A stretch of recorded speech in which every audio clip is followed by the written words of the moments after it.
All right, Saagar, what are you looking at? Well, one of the most consequential foreign policy minds in American history is probably someone you've never heard of, unless you were an international relations major. George Kennan. He was a diplomat for the United States and towards Russia expert who, after World War II, became the father of containment strategy towards the Soviet Union.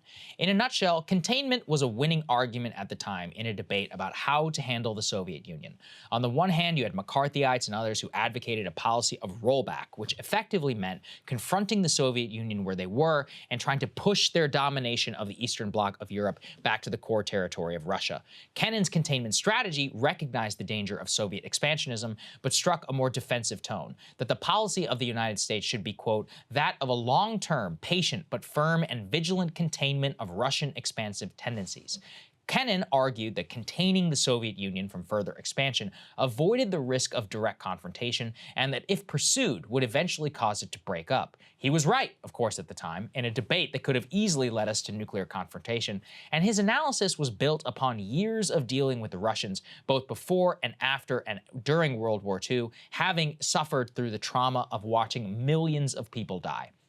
Usually, though, the hagiography of Kennan in official circles, it ends right there. People who see him rightfully as one of the most important architects of the post-World War II international order and the father of containment like to disregard much of his realist tendencies, which governed his thoughts throughout his life, and especially in his thoughts of how the United States should approach Russia after the breakup of the Soviet Union.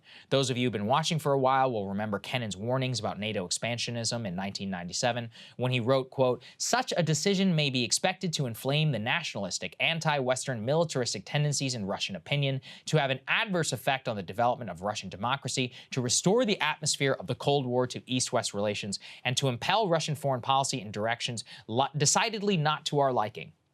Furthermore, a new biography of Kennan actually tells us even more. Kennan wrote in a private letter after the admission of the former Soviet states into NATO that, quote, nowhere does this choice appear more portentous and pregnant with fateful consequences than in the case of Ukraine. Kennan actually thought a lot about Ukraine. He warned in a series of memos throughout the Cold War that if Ukraine were to get its independence from Russia, quote, Washington should not interfere, at least initially, because, quote, an independent Ukraine would be challenged eventually from the Russian side.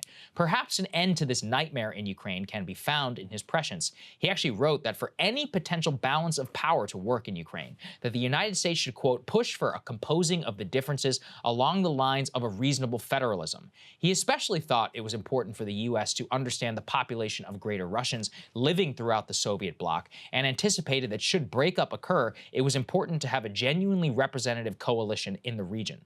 Really what strikes me in reading Kennan's words almost 75 years ago is just how much remains exactly the same. Now, to be sure, look, he got a lot wrong. He was wrong about how quickly it would take for Ukrainian national identity to form and the ferocity of its defense when under attack.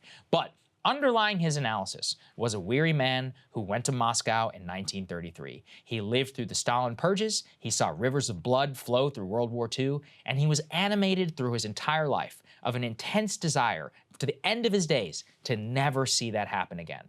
In fact, at the end of the Cold War, when he really got a lot of acclaim for how containment would end the Soviet Union, he actually wrote that he thought the entire thing was avoidable in the first place. He pointed to a letter in his biographer when it was alive to a note from Joseph Stalin in 1952, which invited the then President of the United States to hold talks over the shape of post-World War II Europe. It could have been another Potsdam conference, but the offer was rebuffed internally. In Kennan's view, that was a mistake. Why? Because he thought the United States could have avoided a lot of heartache and nuclear missile scares if it engaged in, quote, negotiation, especially a real negotiation at the time. Kennan's biographer Frank Costelliaga writes of the takeaway, quote, Kennan's lesson for us in understanding the Cold War of the 20th century and in diffusing the explosive tensions of the 21st century is that seemingly intractable conflicts may be more susceptible to settlement than it may at first appear. Now, we should take no man as gospel, but a more fulsome view of what a great man throughout his great thinking about our great issues of our time, it's something we should just all consider, we should listen to. In my estimation, the debate around Ukraine today is shrouded in a toxic discourse, where if you question for a moment American interests over Ukrainian interests, you're somehow branded as a Putin puppet. What Kennan always understood and wrote from was a reality. Russia exists. It will remain the colossus in the region, likely for centuries, even though it is economically and socially backward. That is, and has always been the case in Russia. but it doesn't erase geopolitical realities of power. Fundamentally, the debate goes to a very deep level. Should we engage with the world as it is, or ignore risk to pursue what we want? A lot of people throughout history pursue the latter strategy when they forget the reminders of what that risk actually looks like. In my opinion, we would all be better off if we just thought about the man for a little bit, just like the people who eventually defeated the Soviet Union did. They found his advice very valuable. I thought the new biography is fantastic. Hey guys, ready or not, 2024 is fully upon us now, and Saagar and I have been brainstorming ways that we can really up our game for this critical election. Yeah, we rely on our premium subs to expand our coverage, to add staff, to upgrade the studio. We just want to give you the best independent coverage of this election, which is possible. So if you can help us out, become a premium subscriber today, breakingpoints.com, or the link is down here in the description video. It really means the world to us, and if you like what we're all about, this is the best possible way to keep us 100% independent, working only for you.